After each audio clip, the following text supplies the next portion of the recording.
Hello, everyone. Welcome to There Be Toys. Now, I haven't been on in quite some time. August was a crazy, crazy month. I don't know if it was just me. Let me know if it was just me or you were going through something too. Feels like a lot of people were, from what they tell me. I just had to take a step back for a while. There were just a lot of things I had to take care of. It was both good and bad. So I just needed to step back. But I wanted to do this review analysis, deep dive, dissection of Beetlejuice. Now, I loved the first movie. It was released in 1988, so it's been 36 years. That's been quite a long time. This has been a long, long awaited sequel. Now, I tried to not really have any expectations, although I did. I had higher expectations for this than I think, almost anything. I just wanted to not think too much about it. The last few movies that have come out that have been sequels based on older properties, we've got Ghostbusters, we've got Star Wars. It just wasn't best. I love Star Wars Episode 7. I watched that on repeat just over and over and over again. I really did like that. Yes, it was a bit of a rehash, quite a bit. Same with Ghostbusters Afterlife. Though I felt, and a lot of people feel this way, that it's like more like Ghostbusters 2.5 or something like that, not really Ghostbusters 3, because it was this homage to Ivan Reitman. So he and his son got to work on this movie together, and it was a tribute to Harold Ramis. So it was something a little bit different in that respect, and it really does feel like that. It just feels like a love letter to both of them. And it was great that Jason and Ivan got to work on this before Ivan passed away. With Frozen Empire, I got a bit more excited. I probably got my expectations way too up for that one because I thought it was just going to be very, very different. And it just seemed like it was really heavily chopped up. I did a real thorough review on that. There were some elements I liked and some that I didn't. So when it comes to these older movies, it seems like they don't know how to balance nostalgia with new things and so I didn't know what to expect, but I love old school Tim Burton. So I was really hoping it would just be that. It would just be just a callback to old school Tim Burton movies. I didn't really get into his newer things. There was Dumbo and Alice and things like that. I didn't really watch those. I think I watched Alice a little bit. I just wasn't into, but I love the original Batman Returns, Nightmare for Christmas, Corpse Bride, of course the original Beetlejuice and stuff like that. So that's what I was looking forward to. Just a fun old school Tim Burton movie. And I'll say, of course there's going to be spoilers in this because we're going to go through everything. So obviously, but just to cut right to the chase, it was back to old school Burton, and I was really pleased with it. It's not without flaw, but I feel like they got a good balance of new, because it was much more newer story with some callbacks and some similarities to the first one. So let us take an in-depth look at Beetlejuice.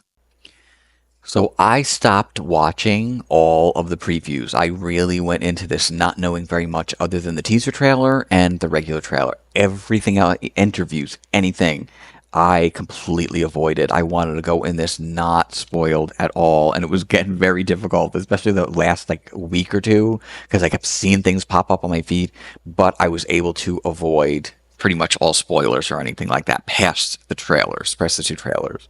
So the movie starts very much like the first one. It goes through the whole town, and you could tell, I was watching the first one not that long ago, and you could tell it was like a helicopter shot over the real town, and then it blended into a shot of that model that Adam made. This time you can tell more than likely it's a drone shot. They got a little closer. You could tell how smooth it was. They did it for a lot longer, but it was very much the same style. And as you get closer and closer to the house, it becomes the model. You could kind of tell if you look closely, and you get all the way into the window of the attic, and you see Lydia is sitting there, and then it kind of just cuts over to being inside the house, and it's actually not in the house, it's actually in a set. And it's Lydia's TV show that she has, or a YouTube channel or something like that, called Ghost House, where she goes to different haunted houses and just observes them and takes video, that night vision footage. And we've seen that kind of stuff before. We know she's parodying those types of shows that you see on TV and on YouTube. As she's talking to a couple whose house that she had gone into, it had the whole night vision thing and everything. She gets a flash in the audience of what looks like Beetlejuice sitting there. and she freaks out and everything, and she has to leave the set and just stops and they take a break or whatever. And she goes into the bathroom, and there's a woman at the sink, and they're like talking to each other, like they're having a little bit of a conversation. And she says something, I can't remember the character's name, Nadia or something like that. She's like, "Not now, Nadia. I don't want to deal with it." And she has her fiance come in looking for her. His name is Rory. That's the Justin Theroux character. He comes in, and then we see at the sink, and that woman's not there. So we already get a sense early on that Lydia can actually see and communicate with ghosts. And pretty early on, we get the sense from this Rory that he's a bit of a shyster. Like, you don't like, it's just obvious, like, right away that he's suspicious. We don't really like him all that much. She needed to take some kind of medication or something, and he didn't want her to take it, and he was throwing it in the garbage. But then he relented and gave her one that he like want, or like I don't even know what it was. I can't remember if they said, but she was just having a really hard time. She just, you could tell she's uncomfortable, I guess, communicating with ghosts or the fame or something. She's not what seems like in a good space. I'll have to say too, I mentioned in my review of the trailer, right, in the reaction, that I said that these actors all look the same. That I said Winona Ryder looks exactly the same as she did in the first and everything. And I mean, yes, I mean that metaphorically. I know she's older. I know they all are older. What I mean is that you can look at her and you can look at Michael Keaton and Catherine Howard. You can look at them and you know who they are, right? So many people in Hollywood, they drastically change or something happens, and sometimes they're just so unrecognizable. But like, exactly who they are, and they look so similar to how they looked. Yes, older, but like almost exactly the same metaphorically, that you would not mistake who they are. So they looked great, and you're just brought right back into it. Like Winona Ryder is Lydia again. You don't even question it. She had the hair and the bangs and everything was exactly the same, all wearing black. It fell right into place very, very easily. As Lydia and Rory are talking in the bathroom, she gets her cell phone and she sees that there's all these messages from Delia, Catherine O'Hara's character, and she sees something's wrong, which is not saying in the messages what's wrong. So she goes over to Delia's art gallery. Now, I don't know if it was actually Delia's art gallery or she was just there, but she was doing some kind of performance art.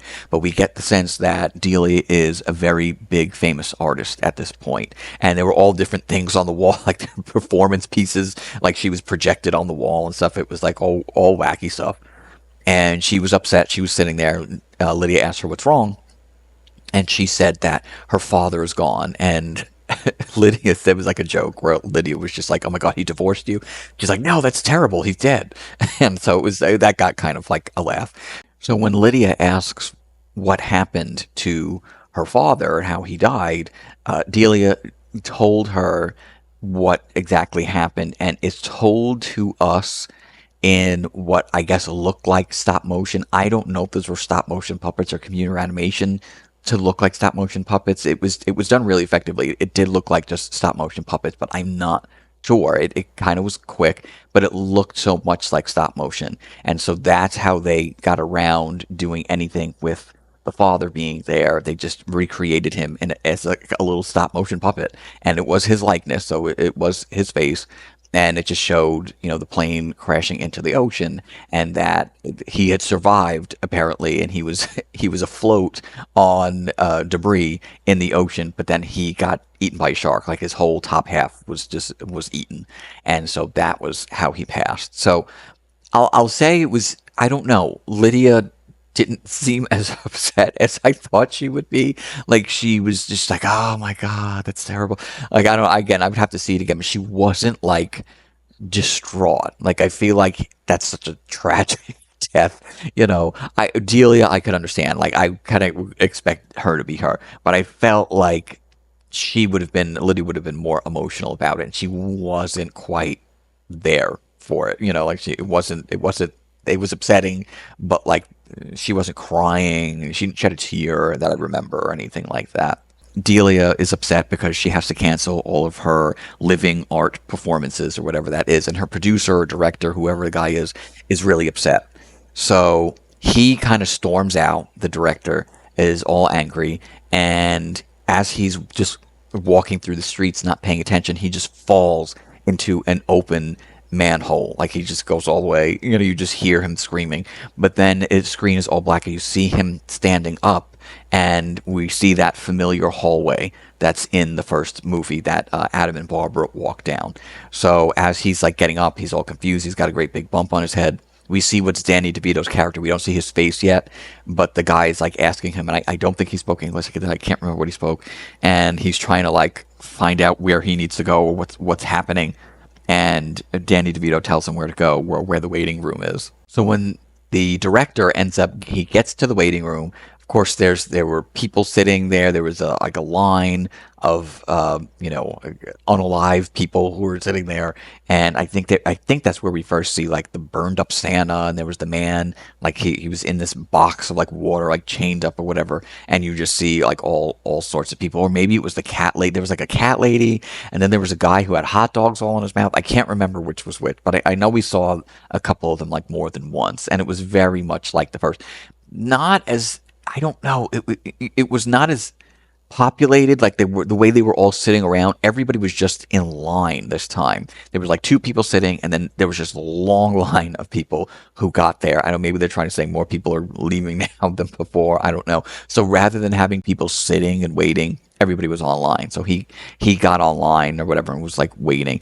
And I can't remember, went into a different scene. Some of these scenes may be out of order. I'm going to try to remember. I literally just wrote it down when I got home. So I'm going to try to remember it as best I can. But it was something like that. We get back to the Neither World, which could be called the Afterlife. I don't know if the Neither World is just the show, but I still relate to it as like the Neither World, the cartoon.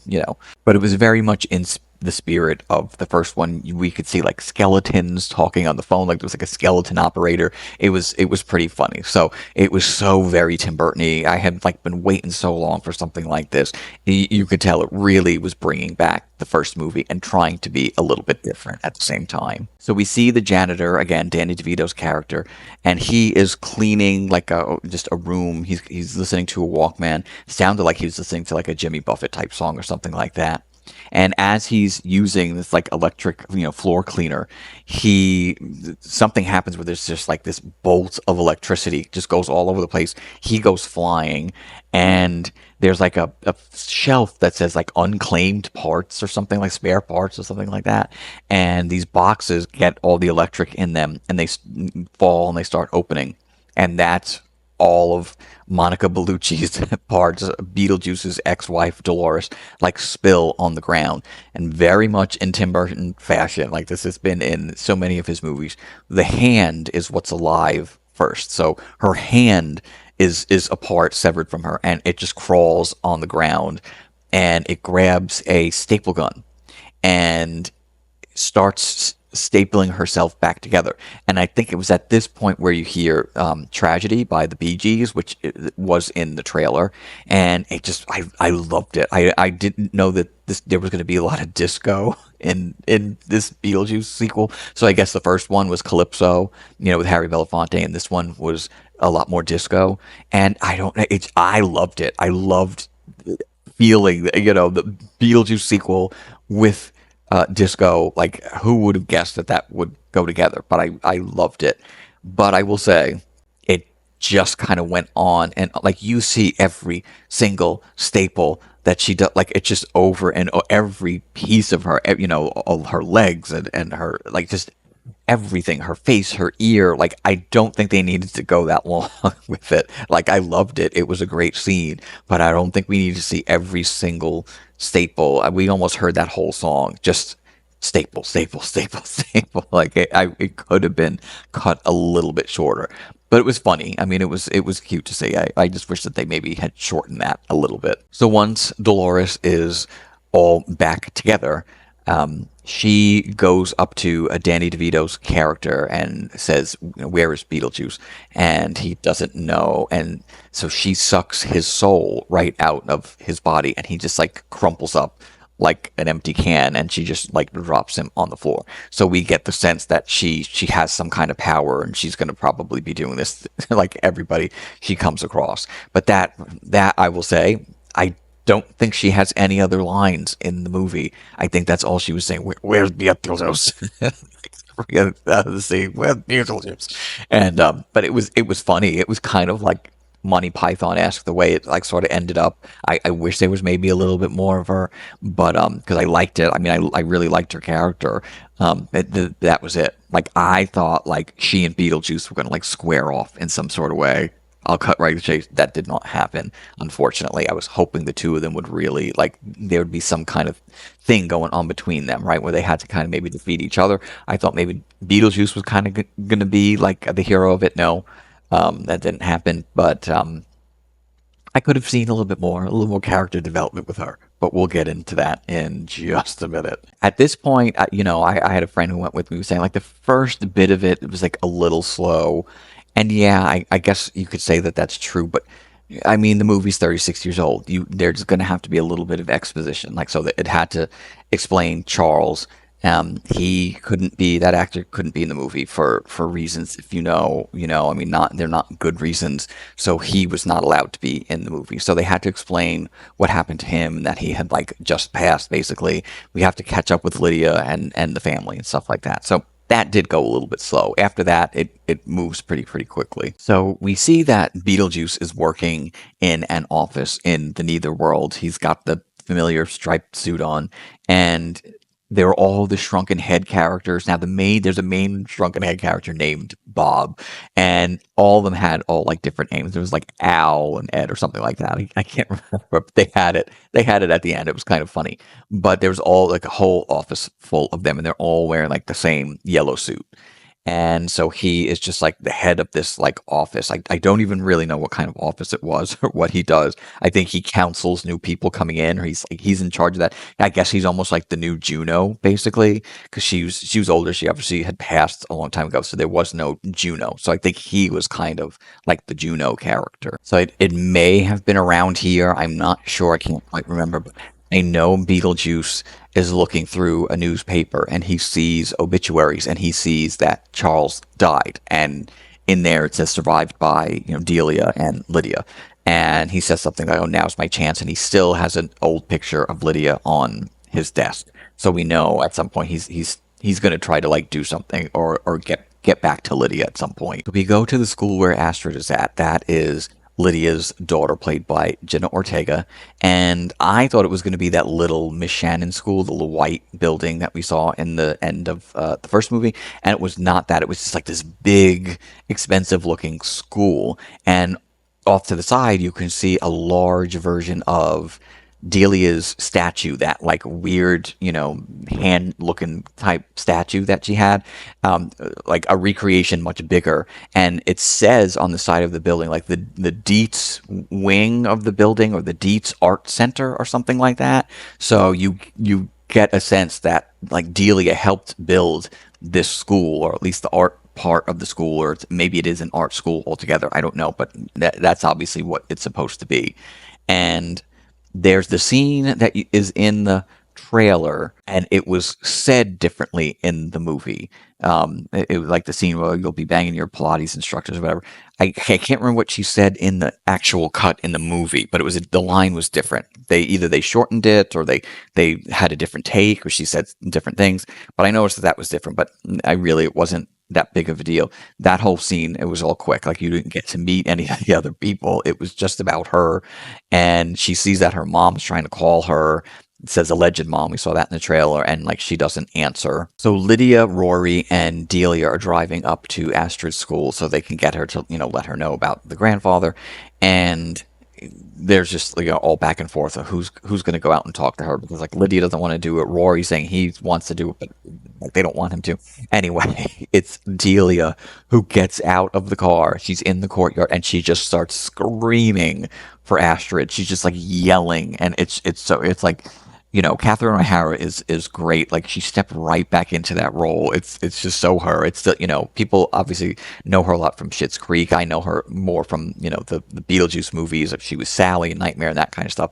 But it's funny to see her back and just completely like overdoing it as this character. So everybody starts looking out the windows. Astrid sees her and, finally comes out, and they talk to her about what happened. And you can tell there's uneasiness. I know there's a lot of a lot of little summaries that say that they're just estranged mother and daughter.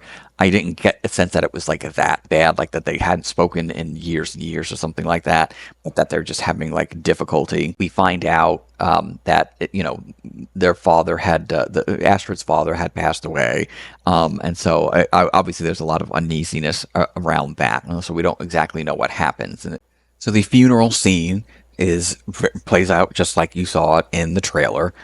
It is in this little graveyard, and they are singing Deo the choir. The actor Jeffrey Jones, like his face is on a fin-shaped glass tombstone, and they got in close. Like they got in really close. Like you could see his name and his picture of his face is on it, like a hologram.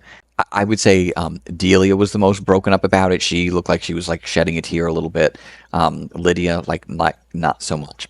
Astrid had gone off and was just sitting by herself, so Lydia went to go talk with her. That was in the trailer as well, and I think it's here that they have like a little bit of argument, and they talk about the father, Astrid's father, who had passed away, and I think there was maybe a comment made, something like that. I know it was later, at least, like how is it that Lydia can communicate with the dead, but she can't communicate with Richard, who is the father. And so Astrid doesn't necessarily believe that Lydia really has this power. And so there's argument back and forth, and Astrid goes off. Now we finally get to see the house again, and Delia has draped the entire house in black fabric. We've seen pictures, and there were set pictures and everything. So the whole thing is draped in a black fabric. So I thought maybe here there would be a cameo or two from like somebody like maybe a Dick Cavett or somebody from the first movie, and there wasn't. But Delia did mention that she thought she saw Maxie Dean, which I thought I thought he perished in the first movie. I really didn't know. It made it seem like he did, but I guess he didn't, because she said, "Oh, I thought I saw him." So we didn't get any cameos from anybody else at that point. But there is a character that came back, although it was a different actress. It was somebody playing Jane's daughter. Now, Jane was the realtor in the first one. And so this person was playing her daughter, and it wasn't the same actress from before, because she was very little then, but it wasn't her. She's playing Little Jane, basically. And she is a realtor as well.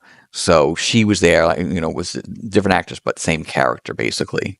In the house, everyone's gathered, and Rory is trying to connect with Astrid, and she's like not having any of it. She doesn't believe him. She thinks he's shady. Like, she just does not like him.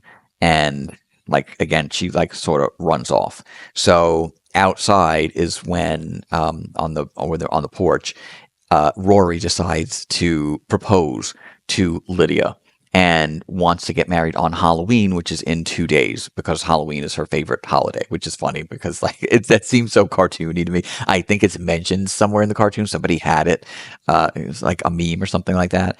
And so I'll say maybe there's a little moments I think were more cartoon based than there were. That was like a small like example, but just other things I think get more into the cartoon. Astrid's out there, Delia's out there. They're like not wanting her to marry him, and she like reluctantly says yes.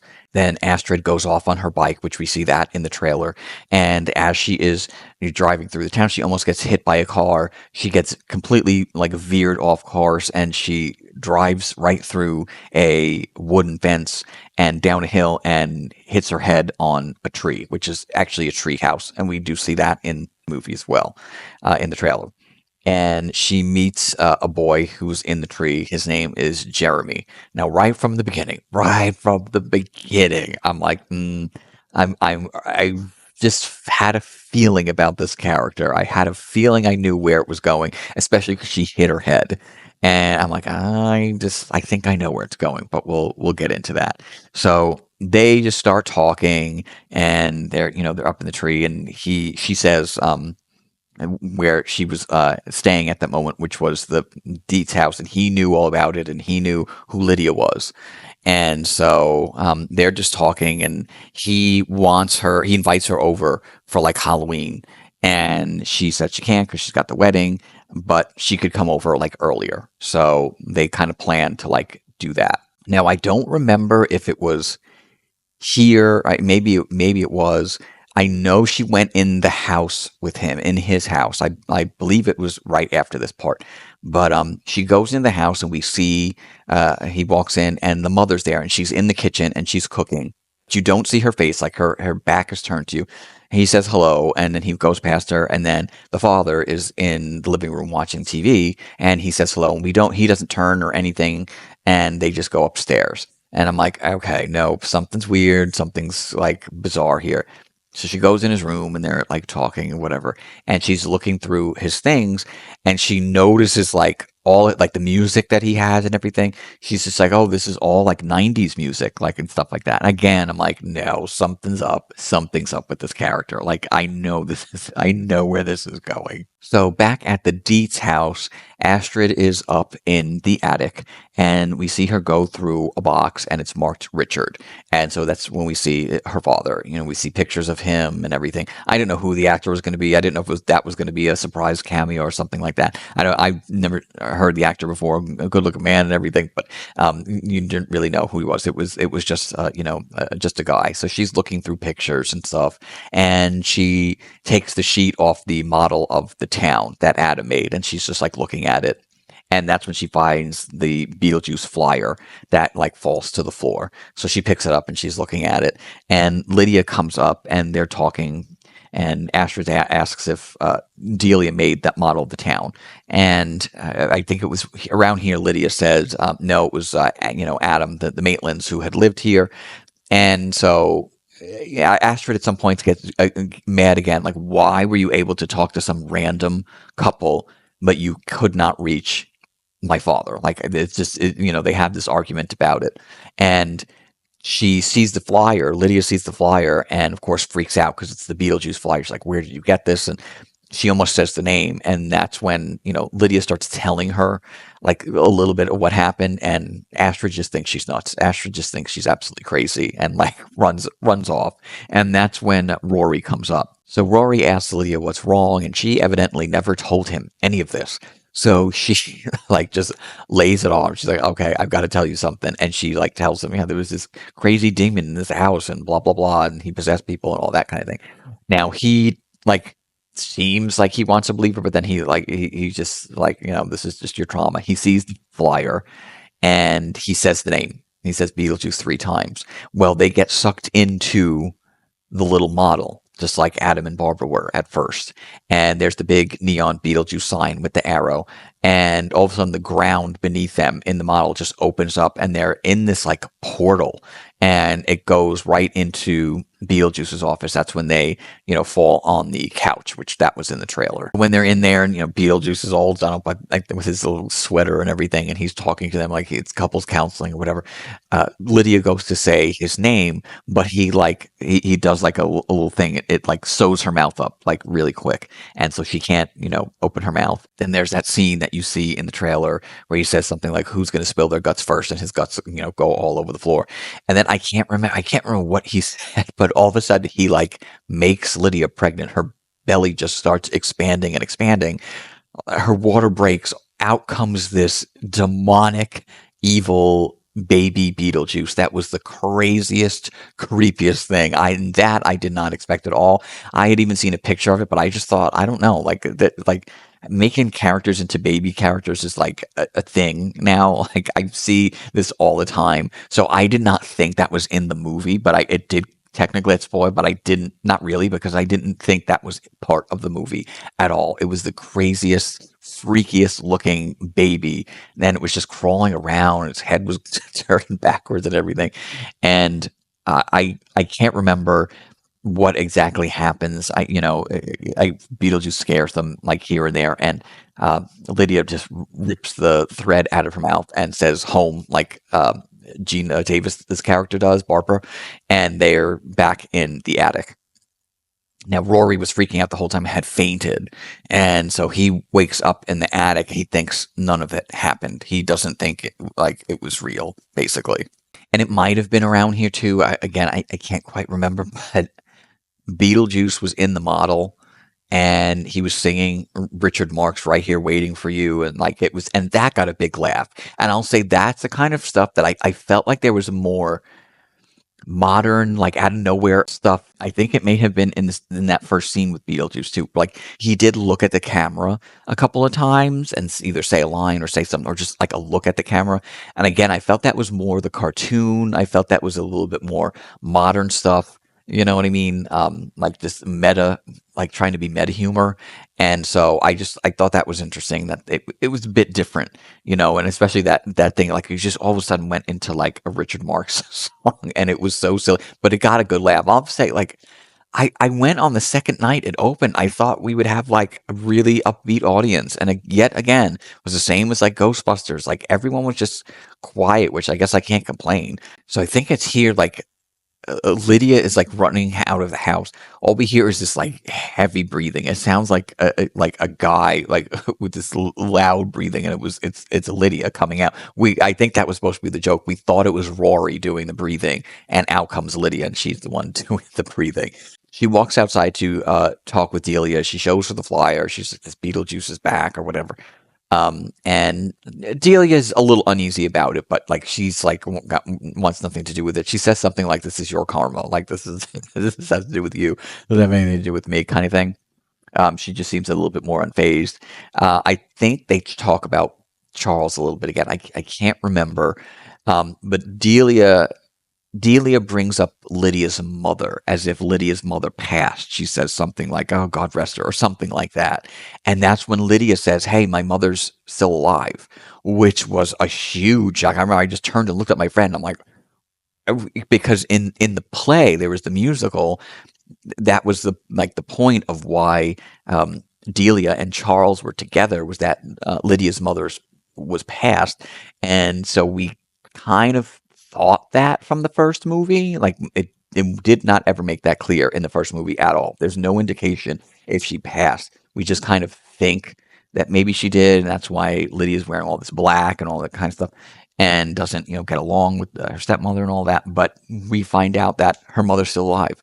So I'm hoping that there's a third one. I'd like to know a little bit more about this. Like that was the bigger revelation to me than anything. It really isn't a big deal, but to me, I thought that was a really big deal. Like, who was Lydia's mother? Like, where is she? What happened? I wanted to know more. So we go in and out of the Netherworld often. Like, they just kind of like either go down into the ground and then we're in it. Like they do a lot of different transitions in and out pretty quickly.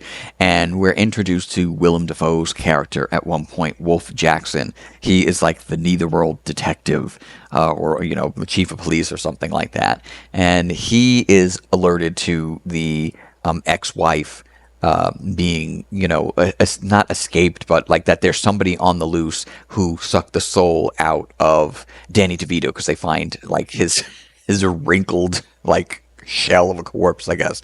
I know that there's a point where there's like this headless man in the Netherworld. Like you get it, it's just this big world, because there was just a dry cleaner there, and I would have loved to explore more of this world, because I just thought, I don't know, is the waiting room, like why is there a dry cleaner there? What else is here?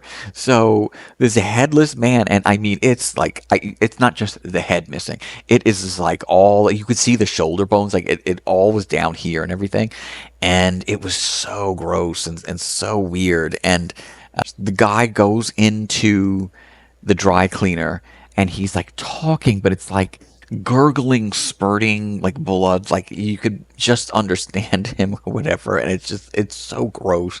And I don't remember what became of that conversation, or if we knew yet. I could get be getting the scenes backwards, but he leaves, and the man who owns the dry cleaners hears something, and it turns out it's the Dolores character. She's asking, "Where's Beetlejuice?" And he doesn't know, and she sucks his soul out. And she looks through the clothes. She finds like a white wedding dress, and she just like touches it, and it turns black, and she uses, like, that's the dress she has for the rest. So again, like, not much with this character, but I thought it was cool. I don't remember if, like I said, if this was before or after, but I know we do see Charles get to the waiting room. He's the headless half torso person, and he goes up to the counter and he says, I'm Charles Deeds. Again, the blood is just like splurting everywhere. It's gurgling, and the woman at the receptionist at the front desk. It is not the first from the first movie. Miss Argentina, she sadly passed away in real life a couple of years ago, so she was not able to be in it. It's just so sad. I mean, it's so interesting how that character seems to have become a little bit popular. Like people, there's a lot of memes and things of her. People dressing up in costume like her. Like it really became popular all over again. So it's just sad. But there was just a different character altogether, and you didn't really even get to see her. There was no memorable moment with the receptionist like there was with the first one. So I guess they just didn't, again, they didn't repeat too many things. They repeated some things, but really not a lot. So she just tells him he's got to take a seat and wait or whatever, and he like goes and he sits down, and like there's a surfer sitting there, and like his bottom half is gone, and then of course Charles's like top half is gone. So they like just like look at each other or whatever. So that was kind of funny. And we got a lot more, like, again, just in the waiting room a lot. There's like a lot of scenes in that waiting room. That Wolf Jackson brings Beetlejuice into his office and shows a picture of Dolores, and that's when you get like the eyes bug out. That to me was Large Marge. I was like, that's a classic Tim Burton face with the eyes and the tongue and everything. That is so Large Marge. I think Max Schreck looked like that at the end of Beetlejuice, at the end of Batman Returns, and he's saying he doesn't know anything about her. Now, I don't know how Wolf Jackson made the connection that it was Dolores other than the spare parts boxes. So he may have known whose spare parts were in there. I don't know. So it wasn't totally clear how he knew who it was, that it was Dolores that they were looking for. And then Beetlejuice goes back to the Bob character and then the head shrunken characters, and saying it's my ex-wife and all this. And there was a lot of clips of this that ended up online too, which I'm glad I didn't see, because it got into the backstory of Beetlejuice, which I did not expect at all. I was not expecting any backstory on Beetlejuice and where he came from, like what happened. And it was kind of funny because it flashed back, and it was like a sepia tone old Universal like monster movie from like way back, which I thought was really cool. But then it was like in Italian, and it was just like Beetlejuice starts speaking into a microphone and just starts talking. It's like not his voice or anything. It's just like it's a different language. I think it was Italian. I can't recall.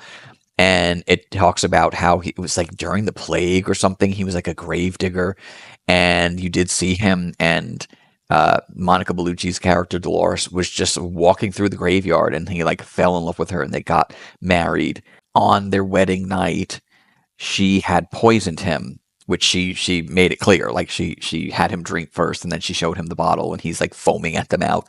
But before he passed, he grabbed an axe and he like chopped her all up. So that's why she was all in like 100 pieces. I guess we could assume he took the whole finger with the wedding ring that was in the first movie, because that was in there. That was one of the pieces that did connect with her, which was weird because like he dropped it in the Deeds house, in the first movie. So I thought that finger was just going to be missing, but it was there, like that ring finger, like they specifically had it there. So I don't know how or when the ring finger got back to her, but that is supposed to be who that was. That was his.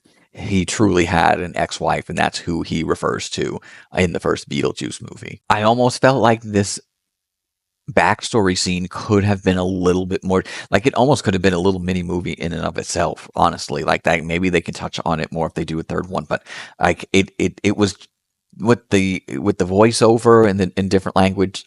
I feel like it was not taken as seriously as it maybe could have been taken, because you had to read, the thing. And of course they wanted to make it like an old horror movie, which I get that, but I don't know. I felt like there was something a little bit more interesting there. They could have played it up a little bit more, just to be a little, not totally serious. Obviously, it's supposed to be a comedy, but I think it could have been a little darker. I think it could have been a little spookier if they had played into just the seriousness just for a little bit, because I felt like Beetlejuice's backstory was important, right? Like people would wanting to know that. That was not something I was expecting. So I just feel like they could have done a little bit more with it. So one of the shrunken head characters, Bob, dresses up just like Beetlejuice. I mean, of course, he's got this shrunken head, but he's got the same hair. He's got wearing the same suit and everything because Beetlejuice is trying to avoid being captured by his ex-wife. Back at the Dietz house, we hear Adelia just like screaming, and that was in the trailer too. Like she's just screaming like crazy.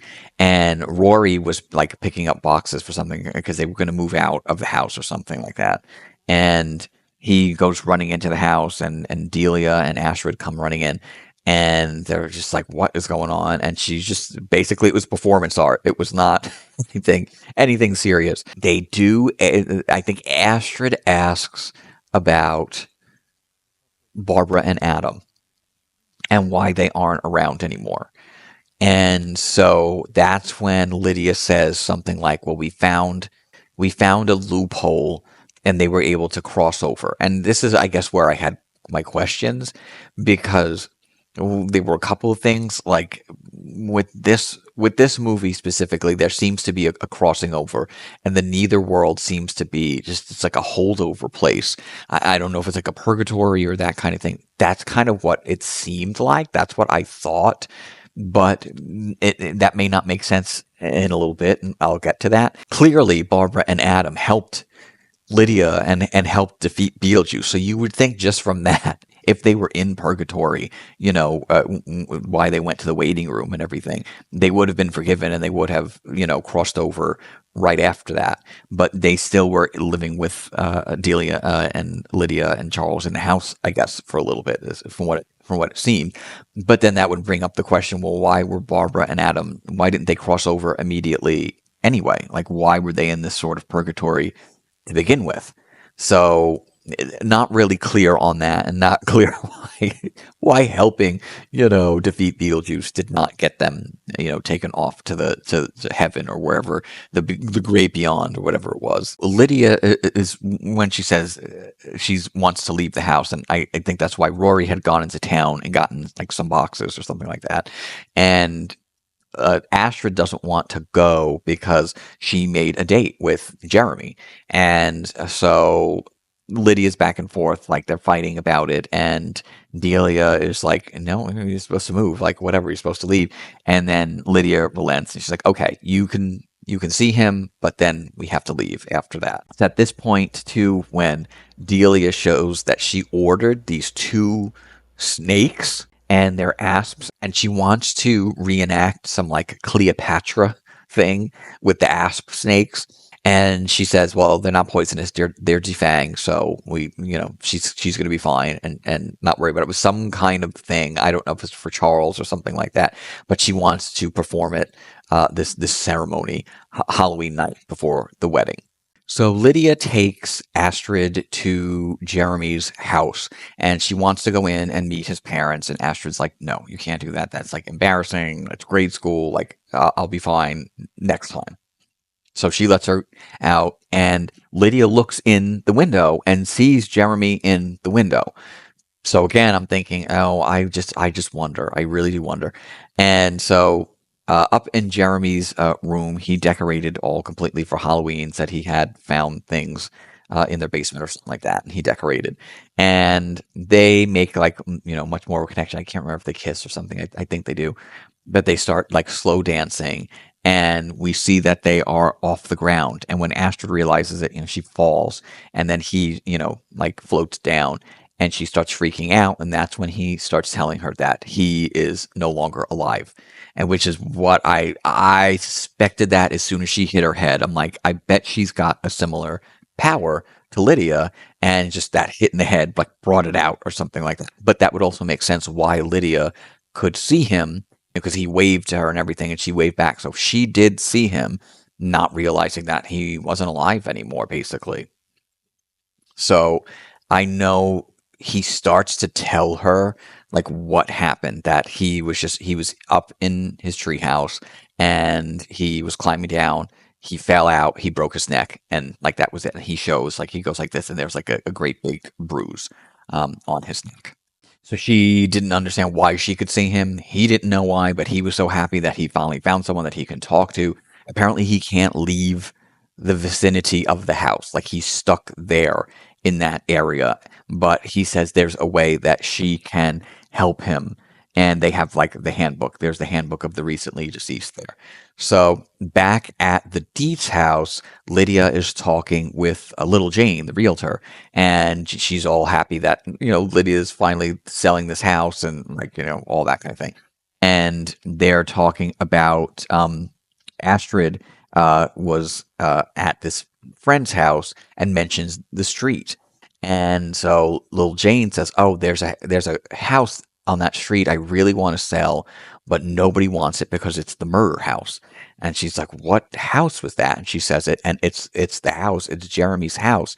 And so little Jane explains to her, Jeremy um, did in both of his parents.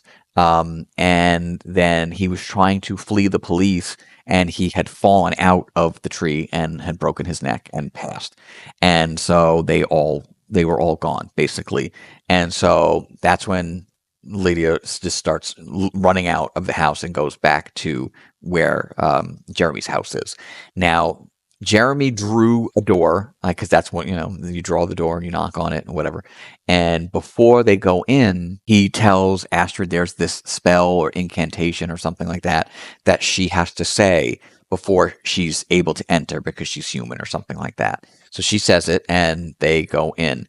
And Lydia pulls up and she can see that, the weird glow from the door. And she goes into the house and she first sees the father, and the father has like a great big saw blade in his face. And then she sees the mother, and she had something in her face too. I can't remember what it was, like a nail gun or a mixer or something. I can't remember. It's like in like her eyes or something like that.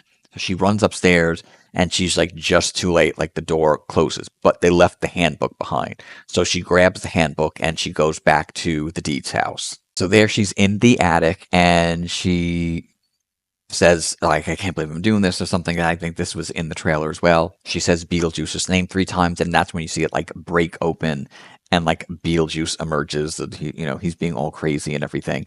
And then he says he'll help her find Astrid if he agrees to marry her, and she has to sign a contract in like blood. Like he pokes her finger, she's got to like sign it in blood. And so he draws like a bomb on the wall, and like it just like blows over. It's not even like a door, like it just explodes, and it's right on the opposite side of his office where all the shrunken heads were. So they go in, and he says, like just hold down the fort or whatever, and they all just run. All the shrunken head guys just run out the door, and it's Halloween night, and there's trick or treaters at the house right outside on the porch, and Rory is there, and he sees all these shrunken heads coming running at him, and he screams and runs. All the kids run away from them, and I think they run through the town. I think we see all these shrunken head, like they're running through the stores and running through kind of like places in the town and stuff like that. So Jeremy brings Astrid to like it's like a Netherworld passport office or something like that. And there's just lines where you have to do like your passport, you're getting your picture taken is what it looked like almost like a DMV kind of thing. And they take her picture, and she like faints almost pretty much. And she says she just feels really weird, like what's going on. And that's when he reveals to her, like, "Oh, you swapped your soul for mine, basically. So you have to stay here, and I get to go back out there as human," or something like that. Then there are these like two big Netherworld guards who take her and like grab her by each arm, and they start like dragging her off. And as she's being dragged off, like we're seeing the windows go by the people who are doing the passports, and one of them is her dad, and like he recognizes her, she recognizes him, and she starts yelling for him or something like that. Like they just start yelling for each other, and she is brought to what's called the Soul Train, and like the TV show was, and it's a train that takes you like immediately to the great beyond. Like you don't come back. So it's like either a heaven or it's the full afterlife or whatever. So that's where I got a little confused, because it ends up coming back again. There's just again, there's more disco music. Like this was just a thing. Like Burton was just into disco music, and it was funny. I mean, it really worked, And everyone's just dancing. They're all 70s and bell bottoms and all this kind of stuff. It was really really funny. They're just all dancing through it, and Beetlejuice and Lydia are running through the hallway of the Netherworld, and he tells her, "Here's the Soul Train. You've got you. She's going to be on this train. Like you've got to go, get her. And I'm going to be avoiding my wife or something." Lydia goes down the stairs and can see Astrid, so she's running to the train as the doors are closing, and she's able to grab Astrid off the train. And as she does that, we see the guards are running toward them, and there's like an exit that they see. So they go toward this exit, and it turns out to be Saturn, where the sandworms are that we saw from the first movie. Now, it's around here that we do go back, and we see Delia doing this ceremony in the graveyard, and she's got the two snakes. And of course, they just bite. I think we could have seen that coming like a mile away. And we did see in the trailer that she was in the waiting room. That would explain in the first trailer reaction I did, I saw the bruise on her neck, and I'm like, it looks like she got bitten or something. So when she had the snakes, I'm like, I knew exactly what that was going to happen. So she got bitten right away. She just goes down, and then she is automatically in the afterlife in the Netherworld waiting room. So again, this is where I was like confused, because with Barbara and Adam, remember they went back to the house. They didn't quite know they weren't alive at that point. They had to like figure it out. And they didn't go they weren't just transported right to the waiting room. They had to like get there. And so Delia was just there immediately. I don't know if that's maybe because she was in a graveyard, perhaps. Like I was trying to look for rules like to make sense of some of this stuff, but she wasn't returned to the graveyard, or she didn't go back to the house. She was right there in the waiting room, and that's where you see like there's like a burnt up Santa, and there was like another guy. So she starts freaking out. She's like, "No, this cannot be. I can't be gone. Like this can't." So she cuts through the line, and she goes up to the window, and she's like trying to argue with the receptionist, and she's like, "You just have to wait. You're gonna have to take a number." And Delia's like, I know people," and then she's like starts thinking. She's like, "Wait, I do know somebody here," and that's when she very reluctantly, like she says Beetlejuice, and he appears, and so she just asks him to help her find Charles, and he says he agreed, he would do it or whatever. And I can't remember if they said anything else, but I know a little bit of that was in the trailer as well. So back in the Saturn thing, we get the sort of sense that Astrid is smart, like because she there's little things here and there that she says, and she talks about Saturn. She's like, must be one a moon of Saturn, and this and that. Like, so we get the sense that she's not a dummy or something like that. So Lydia sees a sandworm. They start running, and all of a sudden, like out of nowhere, like a portal opens, a doorway, and there's a hand, and it's Richard, it's the father, and he like pulls them out of Saturn. Basically, we see him like fully. It was something like he was in South America and like disappeared. He was like doing some like Greenpeace, kind of expedition, like helping people. And so again, that was like a question to me. Like he was supposed to be doing all this good work. So why was he in the afterlife or in this purgatory, or like especially like being like working, this DMV kind of thing, doing something. And so that's what just made me have these like questions about it. Like, so what is this? What is this afterlife? Why are they there? Who gets to do what and go, and like all that kind of thing. So he's like covered in these piranha, and they're all like wiggling and stuff like that. That got a laugh out of people. And it's like the three of them are talking together, and it's just awkward. Like it's like it just starts in silence. And I really thought again this would be a little bit more emotional, like just not emotional, but like that they, clearly this has been what Astrid has been waiting for, and like here it is, and I just thought there would be it's something a little bit more touching, or something like that, and I thought there would be at least a little bit of a moment between him and Lydia, and like she revealed earlier somewhere in the movie that they had fallen out of love with each other long before he had passed. So we get the sense that they just did not have a real relationship for quite some time before he passed away. But again, I mean, I feel like none of like I could understand Lydia not being so surprised, about any of this. She's seen all this kind of craziness before, but I feel like Astrid would have. I feel like she should have been like so overwhelmed with all this that was happening, and then here he is like right in front of her, like. But I didn't. It just wasn't played up as much as I thought it could have been. Wolf Jackson was alerted that the man at the dry cleaners was had his soul sucked out, and now there's an illegal human being, a living being, in the Netherworld. So all these alarms go off. He's got like this whole like task force of like police with him, and so the husband Richard has to get Lydia and Astrid, out of there, which was odd because I'm like, well, I thought her soul was still taken, something like that. So they're running to like find, a portal that takes them out. And I know they see Jeremy and he's at the ticket booth. He's going to get his passport stamped so that he can leave. And he even sees them and he like does like a very like snotty like wave to them, and he gets his passport stamped, but it turns out it's actually Beetlejuice behind the counter, and he looks at him. I can't remember. I think it's a shit out of luck or something like that he stamped on his passport, and then the like floor beneath Jeremy just opens and he goes to this like fiery pit, which I guess is hell. So they end up running off to like find this portal, and they get to it, and it takes them right out to the cemetery. It's like the cemetery mausoleum, and they're right in front of the wedding chapel where Lydia's supposed to be getting married. Now I know Wolf Jackson. He questions Bob, Shrunken Head Bob, and of course Bob has his mouth sewn shut, so he's not saying anything. He can't talk anything.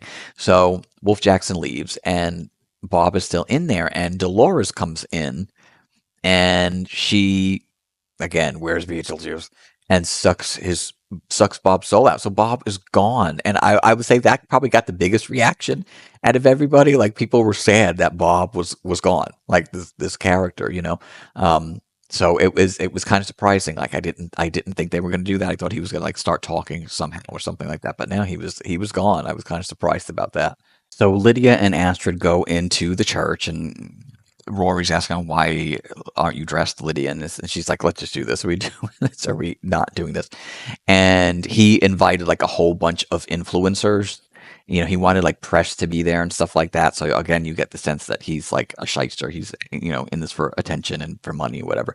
But Beetlejuice is there at the end of the church, and so is Delia is with him, and the priest is there.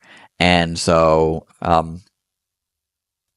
Rory it says something like he's gonna like basically attack Beetlejuice, even though he's like not really. And Beetlejuice actually sticks him with a syringe of like truth serum, and Rory just basically starts telling the truth. Like he starts asking him questions. Beetlejuice starts asking Rory questions, and Rory basically just admits he doesn't believe Lydia can see ghosts. Like he never liked her show. He thought it was like stupid, and he was just basically with her for the money, and that was it. And so suddenly she's in her red dress, and the influencers get all sucked into their phones. That was like in the trailer as well. That's where the bigger lip sync scene happens, like similar to Deo. It's MacArthur Park by Donna Summer.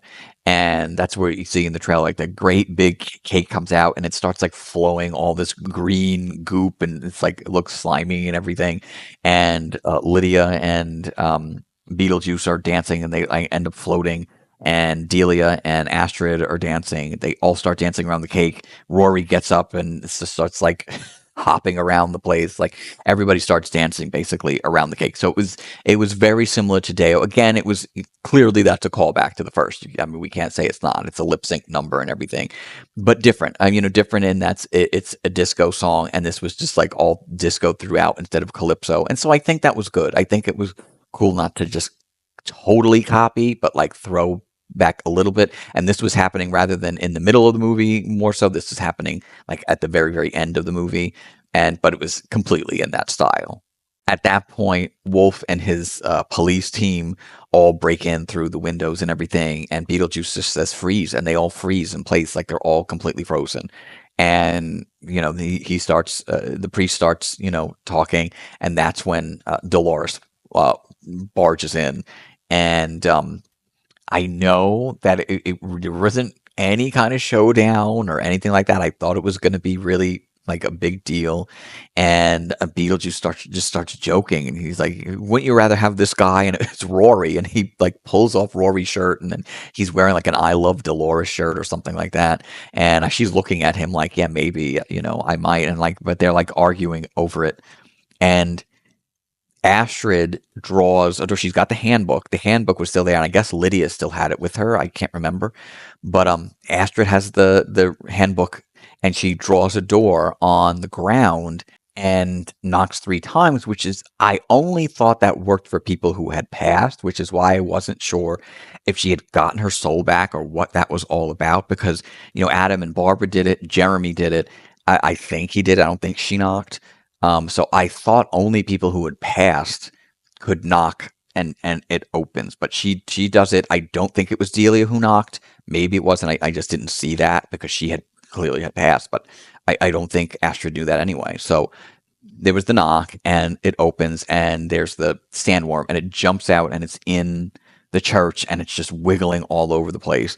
And it sees Rory and Dolores who are standing together, and it just like opens its mouth and just jumps on both of them. And like that was it. Like it was so quick. I mean, that's of course very much like the first one, but like I thought there was going to be a little bit more to this Dolores character. And I don't say that Rory was a good person, but I was pretty surprised that that's how they took him out. Like they just like pushed him to, like they didn't care at all.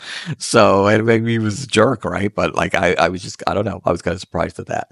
I thought it was kind of funny. So Beetlejuice is still looking to marry Lydia, especially now that he is gone. And I think it's Astrid who says, somehow, that she knew. I don't know. I don't know when she was reading that book, that the handbook, according to the handbook, a contract is null and void if you bring a living person into. I don't remember what it was. The contract was void because he nullified the contract by bringing Lydia into the Neither World. I think essentially was what it was.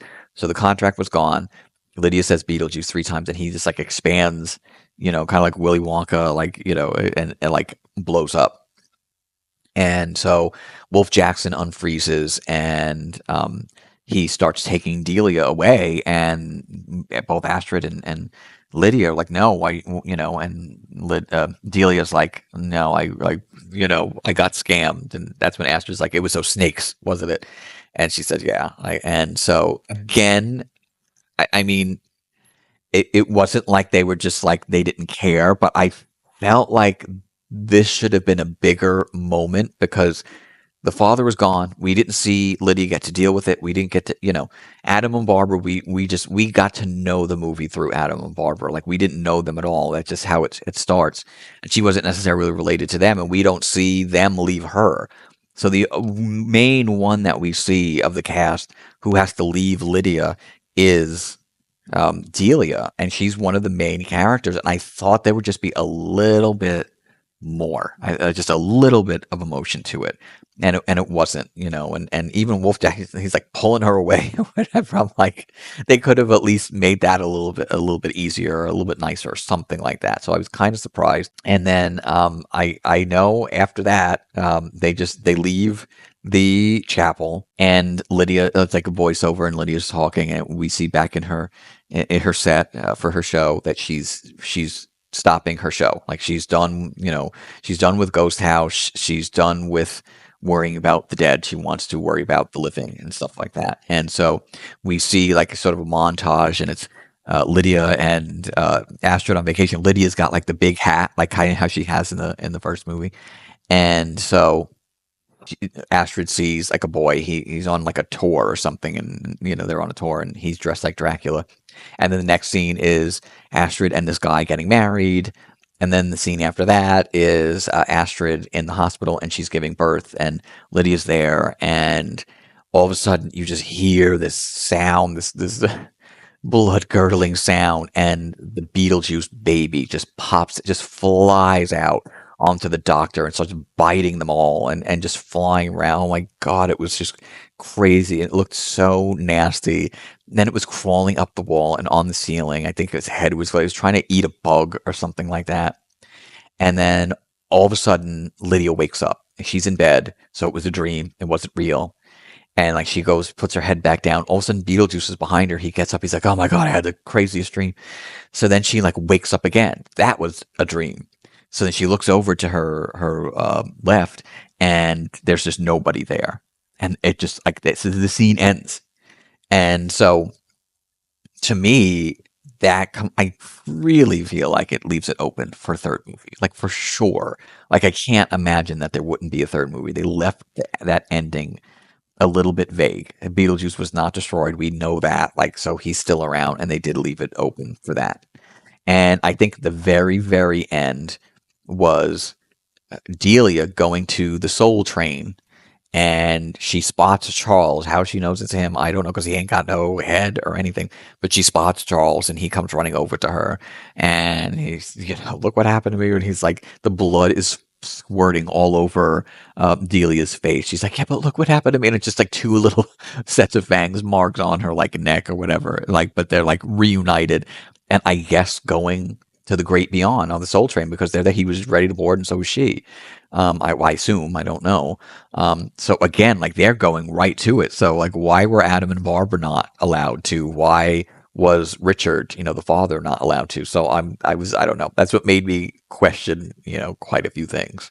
So overall of the whole thing, I would say I really enjoyed it. This was the more effective of the sequel movies to like any of the properties that have been coming out lately. I mean, I suppose it is worth noting that, the new Star Wars was not done by George Lucas. The new Ghostbusters was not done by Ivan Reitman. So, this is a first in that it is Tim Burton again revisiting. And I if I'm right on this, I don't know, but I think this is like the only sequel he's done of his original work. I know he didn't write Beetlejuice, but as far as directing, because like he obviously did Batman and Batman Returns, but he didn't own Batman, and obviously it's Warner Brothers. That's a kind of a whole different thing. He did more than one Alice movie, but again, Alice, like, that's not his creation necessarily.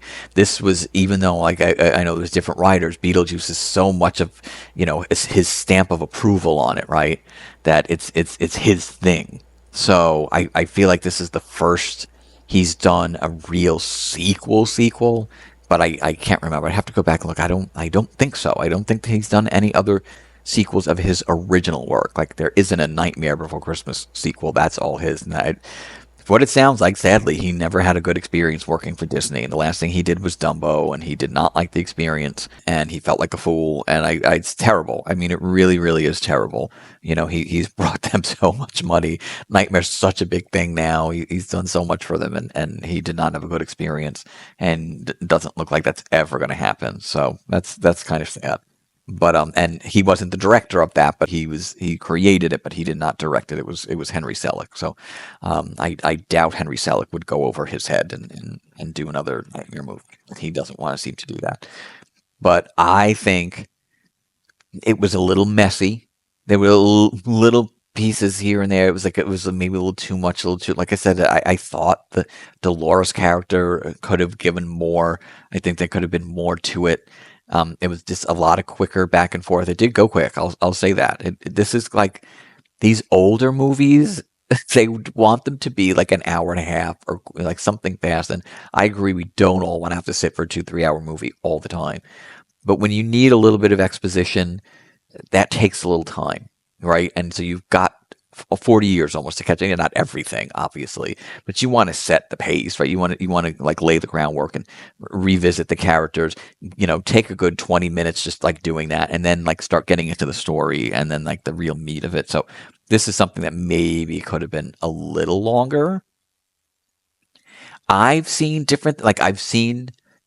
things say Beetlejuice is in this for about as much time as he was in the first movie, and he was only in the first movie like 15 minutes or not even. Like it was like not much at all. And then there's one saying he's in it way longer than that. And it seemed like it was a bit longer. It did seem like it was a bit longer, for sure. I guess because in the first one they're always just talking about him, even though he's not there. You see him in every couple of scenes, even if it's like 30 seconds or a minute. And that's same with this too. Like he was just omnipresent at a lot of times. So while I don't think it was like the best of the best, I really feel like it was. Finally, first of all, finally, this movie came out. Finally, it's been almost 40 years. I have been waiting for this. Like, I just wanted it to be decent. And I would say it was more than decent. It wasn't just some decent movie. I enjoyed it a lot. I would need to see it again, and I would like to watch them, back to back.